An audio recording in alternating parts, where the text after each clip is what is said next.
Welcome to TimSold Talks. Join us as we dive into all things real estate, talk about business, food, cars, and much more with industry experts. Dream it, believe it, achieve it. Welcome back to another episode of TimSold Talks. I'm very happy, very honored to have Nitin here, the owner of the British Swim School, as our guest, featured guest today. Thank you very much for coming. I know it's Thanks for having me. A long travel, but thank you very much for coming up here. But before we begin, I just want to say thank you to Habigi for sponsoring today's amazing delicacy. What do we have here today? I think it's a salmon kind of, or a dragon roll, like salmon torched, a burry. And then we got this amazing platter here. Looks like uni, some fish eggs, quail eggs, some tuna tartare on a bed of rice. Let's try some of this, shall we? Looks great. Yeah. Bon appetit. Try some of this? Mm-hmm. The maki is great. Yeah. Where is this place? Habiki. So it's just on Highway 7 between Warden and Kennedy on Highway 7 there. Yeah.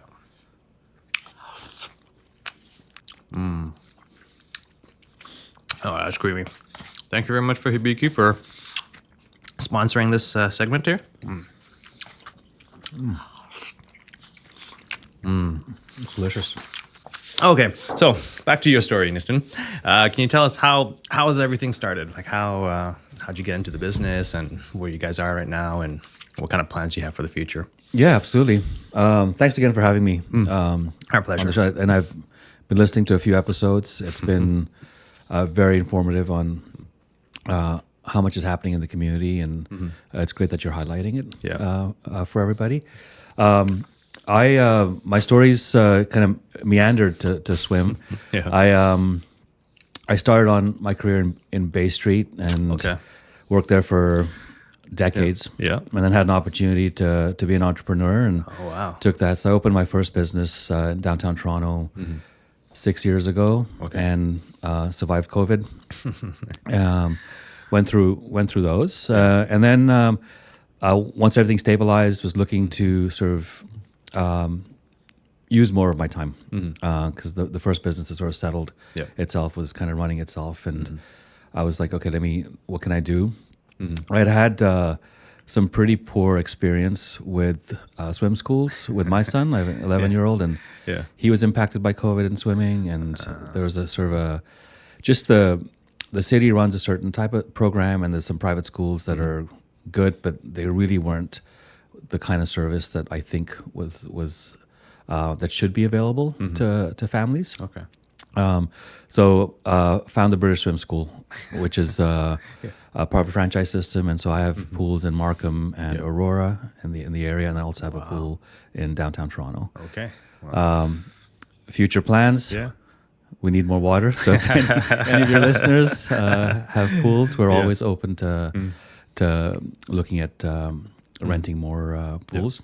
And how hard is it to find a facility that can accommodate that? Do you have to build it from scratch? Or are you finding existing pools, or what's your requirements? Yeah, no, we find many pools are some of the most underutilized assets in a lot of buildings. Okay. Apartment buildings, condo buildings, hotels, gyms. They're not always being used, and so we approach these different entities and ask them if we can just use it for a few hours. Our focus as an organization, like I didn't set out to make the next Olympic swimmer. If I do, of course I'm happy with that. Yeah. We want to spread the joy of swimming and swimming safely and doing water sports safely to the community. Okay. That's I tell most parents, like, we'll make them Olympic swimmer tomorrow, but today I want to make sure they survive in water. And when they go in, they know what to do, and that they can progress to that level, however far they want to go in swimming. Okay. But we go to these facilities and say, we're trying to spread water safety and create better swimmers in our community. So if you have the ability to share your pool, then we can come in. We can carve out a piece for ourselves and use that. Okay. So we've had some great partners with hotels in Aurora. The Microtel was, and Amanda's the GM there. She was great. She saw the vision with us right away, and so we've been using her pool for almost 9 months now. And then the LA Fitness here in Markham, we started to partner with them as well. Good. Yeah, Oh, but that is a challenge. Finding Yeah. water is a challenge. Yeah. so it's more of a partnership you have, right? So you don't have to like build your own or buy a building and put your own pool Yeah, in there. absolutely. Okay. No, it's a Yeah. smarter way. It's kind of like the Airbnb or the Ubers, right? It is, Of, yeah, yeah. it The is. pool. And we get to some of these pools, and there's nobody there, and we're the only ones there. So Yeah. it's they're hard to maintain. They're expensive to maintain. So we can come in and just sort of help out with that as well. Yeah, no, that's a very smart model. No, kudos for doing that. And you said, so you got 3 locations right now? Yeah. And that's within the span of 6 years that you've kind of created this? Or? No, in the span of 9 months. 9 months. Oh, wow. Yeah. So Oh, yeah, 6 years with the first 6 years business. of the first business. Yeah. Yeah, yeah. We started the British Swim School in Aurora last September, September 2023, and then in April of 2024 we opened in Markham, and then January of 2024 we opened downtown as well. That's amazing. In 9 months, such a great success. Congratulations to that. Thank Kudos you. to that. And so, for listeners, like how many, like, for my, I don't understand how to run a swim school. So like, how many instructors do you need? How many students is that? Like how big of an operation are you running now? Yeah, so every pool runs sort of individually. I think you need a minimum of 3 people Instructor, yeah. at any given time. Yeah.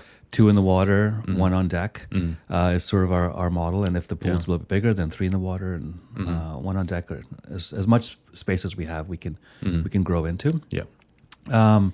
It's an interesting. The staffing is always like in any business, and seems like in the first world, Yeah. or anywhere in the world now, is always a challenge. Yeah. But we have a very rigorous training program we go through first and foremost. So our instructors are, as you can imagine, many of them are still in high school, and this is sort of when you teach swim. Yeah. You get your swim instructor certification, Yeah. you get your lifeguard, but they've never taught. So we have to teach them how to teach, Yeah. and we have to teach them our program and how we progress our kids through this program. Yeah. So yeah, it's very the operation itself. Once we get them trained, they're in the water. There's someone on deck who's sort of making sure that questions are being answered for any parents that are there, as well as assisting the instructors if they need more equipment or anything like that to keep the classes going. Great. So, and what's the kind of reception like from the public or the enrollment for your schools right now? Yeah, I mean, Markham's been really receptive. We started a few months ago, so it's the season. Like we're when the summer hits, everyone thinks swimming, and so we have a lot of demand. The surprising part is actually the number of adult first time learners we have. People that are either training to do a triathlon or a duathlon. To people who, and this is where it feels like we're doing so much good. Is we hear stories about 72. I have a 72-year-old learning with me, and when he was 8, some kid stuck his face in the water and kind of kept him submerged, and he hasn't been in a pool for 64 years, and calls me one day and says, "I want to learn," and now we're teaching him front crawl. So like just putting his face in the water was a lot of overcoming. But a lot of great reception from the community. There's a lot of need for swimming. I think there's especially with our lakes in Ontario. So no, I think it's a life skill, right? It's like knowing how to swim and absolutely so you're helping, giving them survival. Okay, so thinking about when you're first starting 9 months ago, what were some of the, like, did you always know you wanted to do this, or just you said your experiences from before? So like, was that really the genesis of how the swim school idea came about, or? Yeah, it came. I had a couple of friends that are doing this same thing, and we had talked over the past couple of years, and I went to go see their operation and see how it worked, and it looked intriguing. I wasn't ready to go into it right away. I had this sort of almost like I had to recover from COVID with my first business and just make sure I was on good footing there and before I could move on. And then, it was February 2023. I think I woke up at 4 a.m. and I'm like, I think I need to do this. And then I went on a couple of companies, and British Swim School was expanding in Toronto, and Toronto's pretty much sold out now as far as like franchises go here. But it was, so I was like, okay, let's. I liked their message because they talk a lot about water safety as well, and life skill, and making sure that they're delivering, like creating safe and happy swimmers in our community. So it aligned with sort of where your I vision am. is. Okay.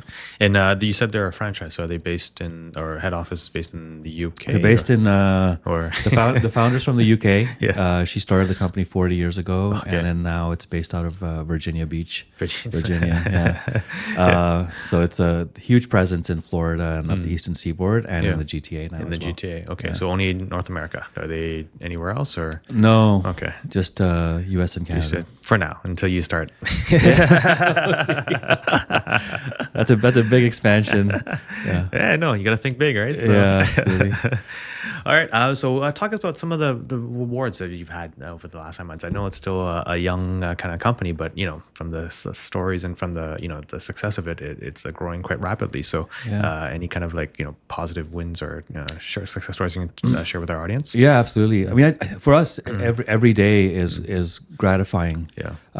We get kids who just the way I explain it is,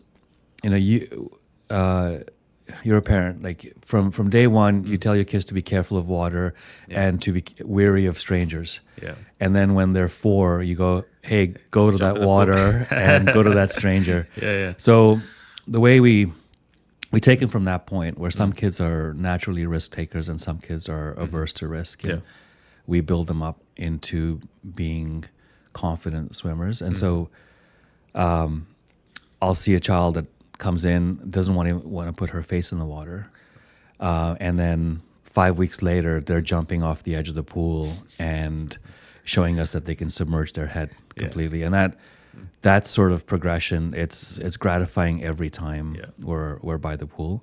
One of the things, so for that, and like our reward to the kids is, and how we structured the program is, we don't hold people back at certain levels. So if they come to us as what we call a starfish, which is like the basic level, the minute they meet their goals, we start talking to parents about how we're going to graduate them mid-flight. It can be at the beginning of the month, middle of the month, end of the month. Doesn't matter when it is. We don't wait till the end of a season. We just say they're ready. Now we want to teach them the next set of skills. And so we're always progressing and pushing. And so that gives us our fuel as well, and that they're always growing.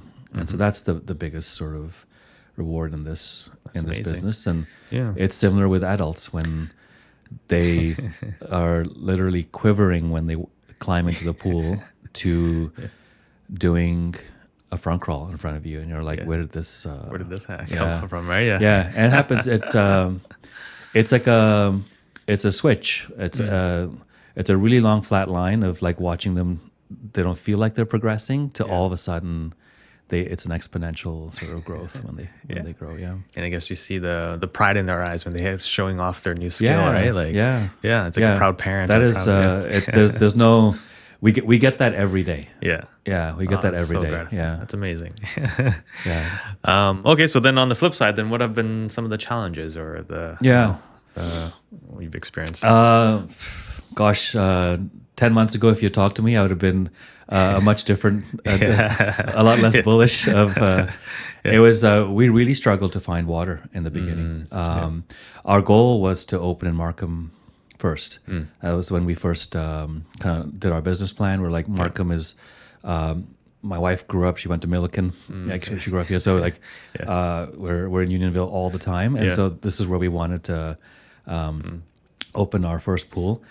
But there was no takers, no takers. It was like weeks of just like knocking on doors and asking who would want to partner with us. And then luckily we found a partner in Aurora. So we said, okay, that was where we were going to open last, but I guess we're going to go that way first. And then now we're here too. So that's always a challenge in our business. I've highlighted before. But I think once people see how we operate and how we're actually helpful to their pool, we help them We're checking the pool every day. We let them know like preventative sort of maintenance that we can sort of suggest that things are coming because we see pools everywhere. And so then people are a lot more receptive now. And now with the proven business model too, right? Like it's a win-win for both parties. Absolutely, yeah. Hotels in particular, because it's another revenue stream for them. Like we're paying them rent to be there. So, and it's well, let's say there's no such thing as free money, but it's easier money. yeah. Okay. That was the biggest challenge at the outset. And then we've been really lucky. Knock on wood, with our team. It's been stable. We found a great set of teachers that are committed and responsible and really want to help. And they've been with us for actually since the beginning. So that's now nice. We're growing again. So again, if there's any younger audience members, it's always good if you're looking to get into swim. We provide a pretty thorough training as well. So it's a great place to start for our young kids as well. What are the requirements to become an instructor? Like, what do you need? What certs or what courses or? You got to be great with kids. First and foremost. Swim instructor, life-saving swim instructor is our kind of base requirement, and then we'll help support them and get them through to life-saving, like to their national lifeguard certification as well. Not all of our instructors are required to be lifeguard, but if they are, that's always helpful. A bonus perk, the ones that tend to come to us are former competitive swimmers, actually. Really? Yeah. Wow. So they've been taught the right way to swim for many years, and so they want to spread that back to the next generation as well. So when it comes to stroke development, they're really very. They know their technical. It's more about we all swim, but. Competitive swimmers, everything is so tight. The way you breathe, the way your arms, your legs, everything is like any drag is bad. So they're all the standard they teach to is like, this is how you're supposed to do a front crawl. Like this is where your neck is supposed to be, where your ear is supposed to be, where your arm is supposed to be, where your leg is supposed to be, and just physically like showing them what we're looking for. And then but that's all part of our training for this next generation, because they may know how to swim, but they may not know how to teach. And so that's our job, is to show them how to do that. Yeah. Wow. No, congratulations to that. That's, I think, a very important, like, kind of knowledge passing down to, from you to the next instructor to the next generation, and just makes it more competitive and makes it more advanced, the skill sets that they're going to get. And they're going to graduate from your school with much more better knowledge and, survival skills or swimming skills. Yeah. That's giving back. To the next generation. That's what we are. Life skill, and then also, our kids, they need, this is, I guess, one job that can't be taken over by an AI bot, right? So someone's got to get in the water. So still got to be hands-on in there. Yeah. So. Okay. You briefly mentioned that you had another business before, so it seems like you're an entrepreneur at heart, or can you talk about that business too? I don't know about it at heart. I think my dad worked for decades, and then he started his own business, and he would tell me, he told me 20 years ago, he's like, just do it. What's the term? It's like get rid of the shackles of security. Yes. Right. And he's like, he goes, I've never felt better. And then but you don't listen to your parents, do you? So then when I had the opportunity, and the first business is it's a tutoring business, also working with kids. So that's my purpose, is passion, the life skill of teaching kids how to read and teaching kids how to swim. Like these are two life skills I wanted to send to the next generation. And so all very gratifying. And so when there's opportunity to do more, I kind of I needed to do more. And how big is that tutoring franchise or organization? That that's called Scholars. There's actually my locations that I run are in downtown Toronto. Okay. On the Danforth in Greektown, and then in the beaches, Eastern Beaches. We have locations. The other owners up here in Markham. Markham area. Yeah. Okay. But they're so that's a very different business. There we rent a space. Talk about the underutilized assets out there. So I've got a space on the Danforth. It's a very nice community, lots of families, and also a very supportive community down there that we've been lucky to be a part of. For me, I think as I open the second business and especially with the first one, I tell my team this: intend to do good. Like when you're working with a parent, when you're working with a swimmer, child or adult, like our intention is to make them better. If you have that intent and you do everything else you're supposed to do, which is try to keep up with your social media, try to operational efficiency and be responsive to clients and listen to clients and be organized and all that, do the right sort of table stakes of business. People will see that, people will feel that, and then they start talking about you, and then they'll start referring people to you, right? So you just have to. You don't have to, like I say, if you're selling, you're doing it wrong, right?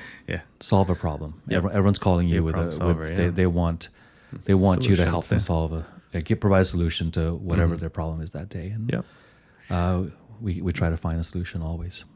Yeah, no, it's not unlike our business where it's like, people think we sell houses, but we're actually selling you a solution to whatever housing situation that you have or the issue that you have or the needs that you have for your growing family. So it's more being a problem solver, really. Oh, yeah.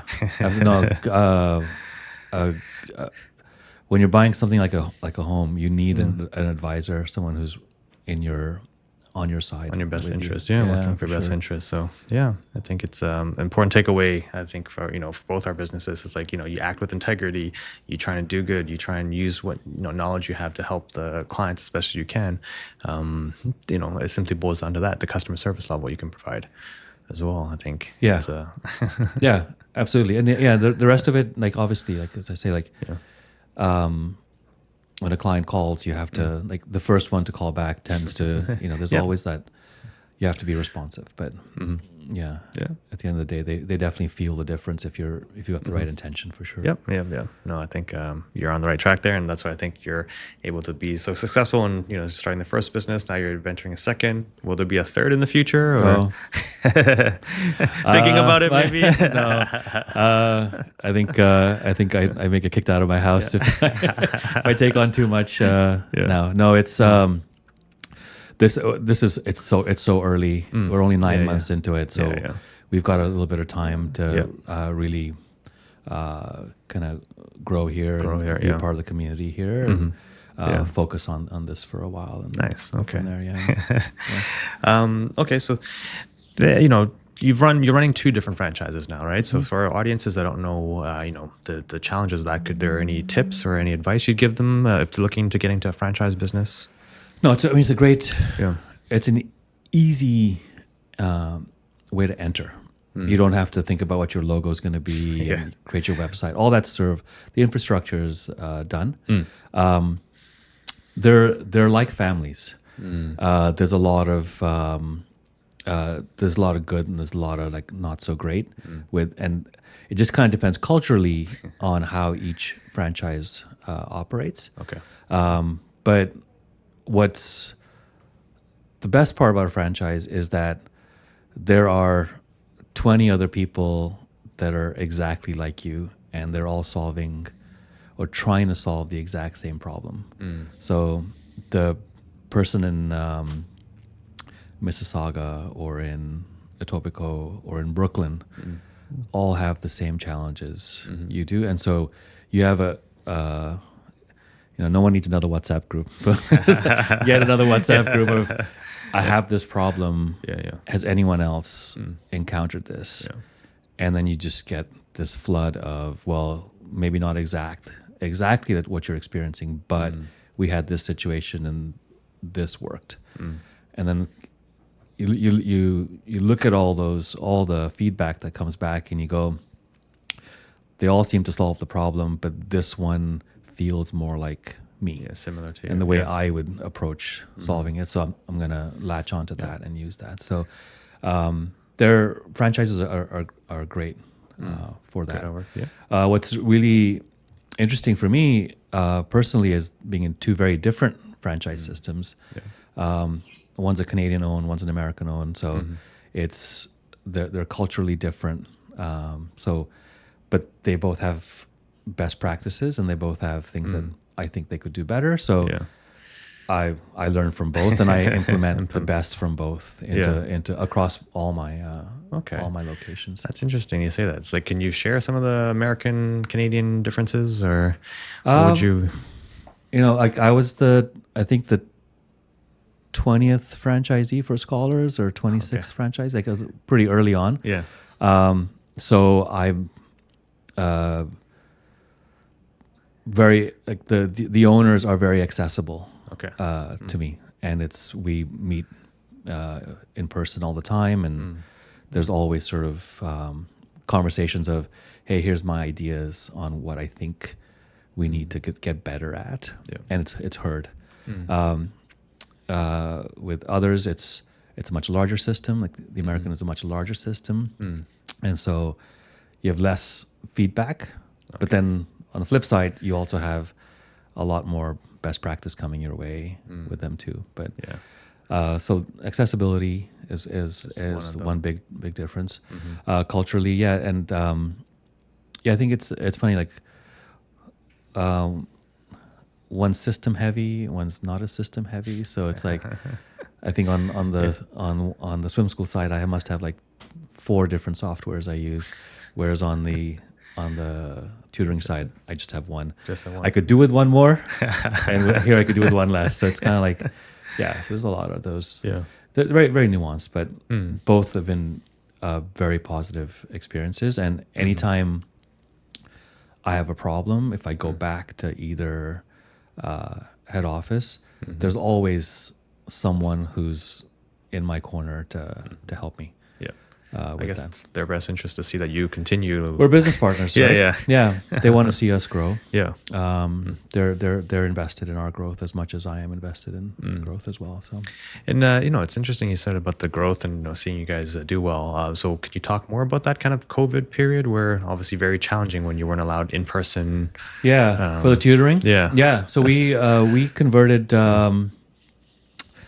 I'll give you the timeline. It was March break for the Toronto district, and we typically it's a slower time because a lot of families are going down south. And the week leading up to it, it was actually we're going to stay in town because it's recommended you don't travel, and we're going to stay in town. So all of a sudden, our March break was flooded, looking busy, and then I had a senior sort of math and physics tutor who's from Beijing originally, and he called me on Saturday and said, I can't come in next week. Because I talked to my parents and they said like, no.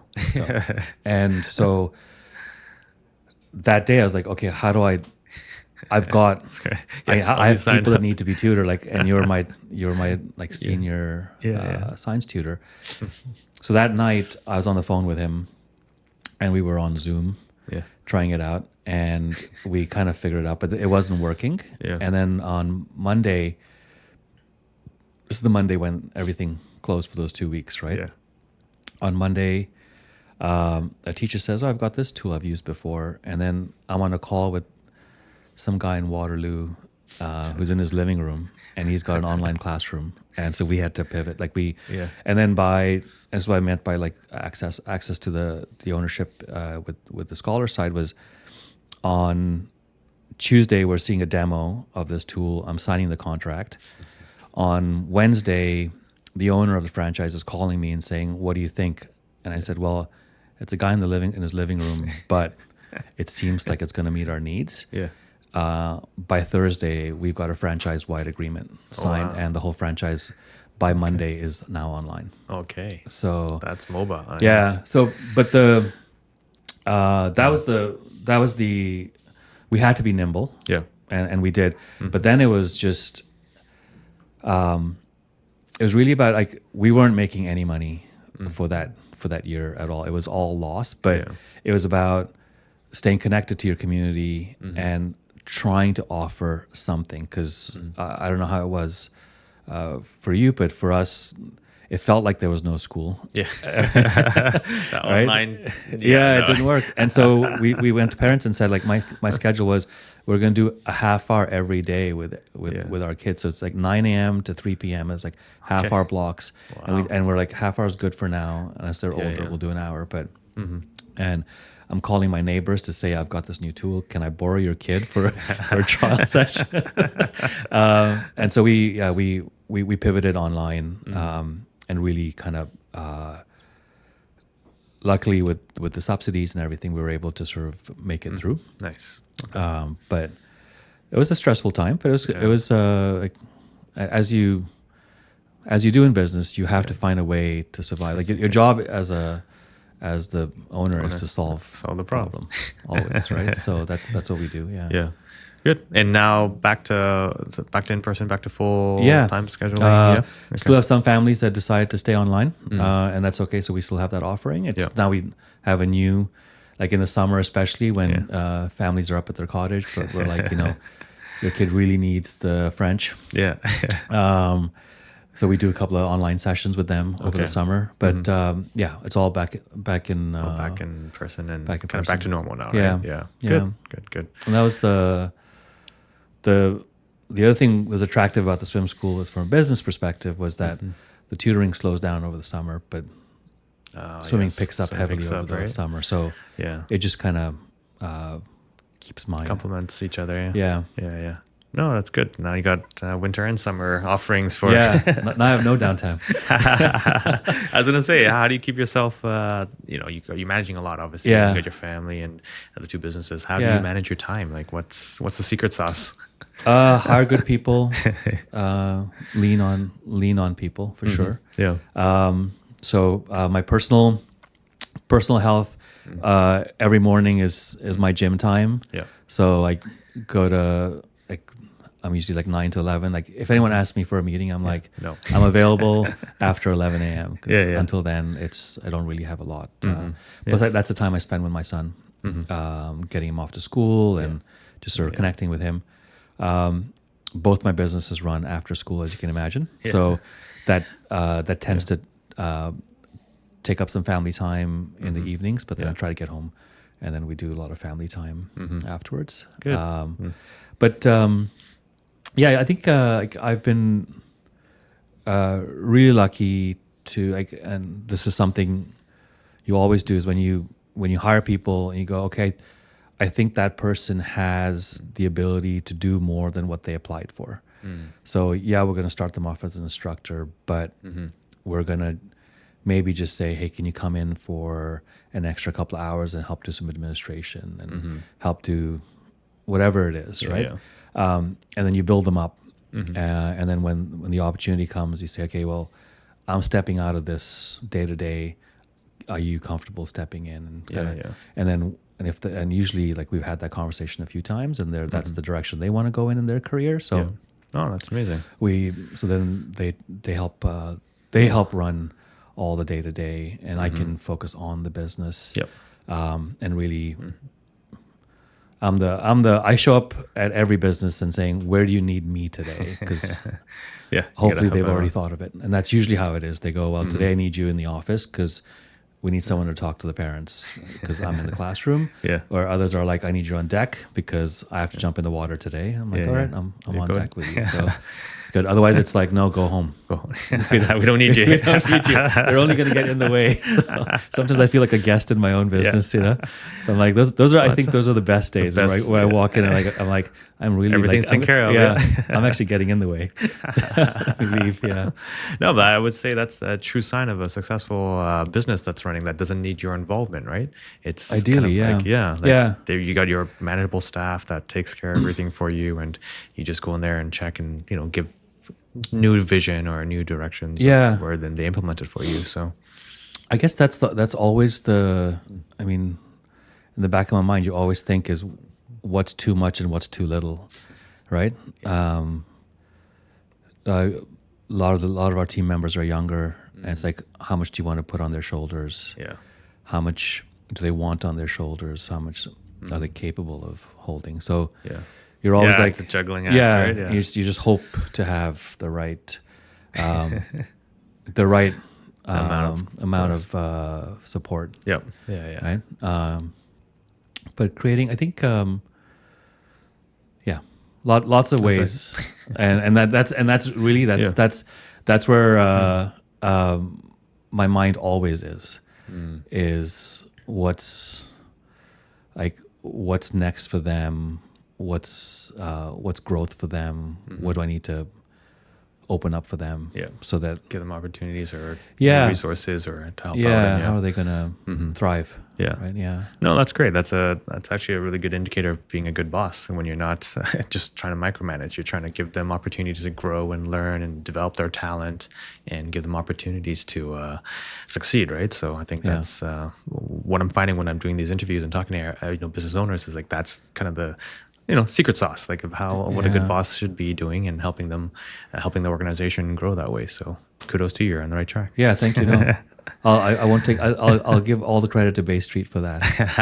They're very good at that. Yeah, the training that's of cultivating talent for sure. Could you speak real brief about that before your entrepreneurship career? And what were you doing in Bay Street? I was on the marketing CRM world, so CRM implementations and rollouts. Yeah.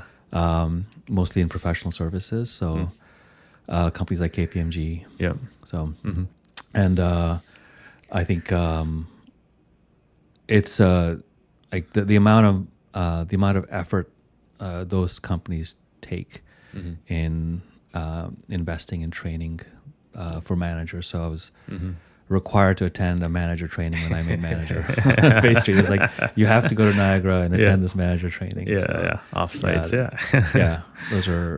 That's how invaluable, right? Yeah. I think but now knowing what you've known now as a successful entrepreneur, the time you spent in Bay Street, would you have started this route first, or do you think it was still a good training ground? Because I was in corporate too, so like I wouldn't trade it. Yeah, I think what I learned there was invaluable. All these like sending my team for training because I see a skill they need, and I go, OISE offers this course. Go take it. I'll pay. Like I have this and this is a system I learned from Bay Street is you get a C, I pay 70%. You get a B, I pay 80%. You get an A, I pay 90%. Right?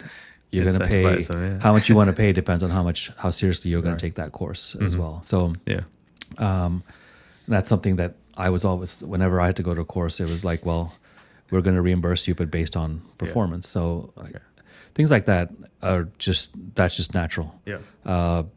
Having medical benefits and dental benefits for them because how else they're going to get it, right? So these are like, they're expenses, but it's worthwhile investment into. You're investing in them.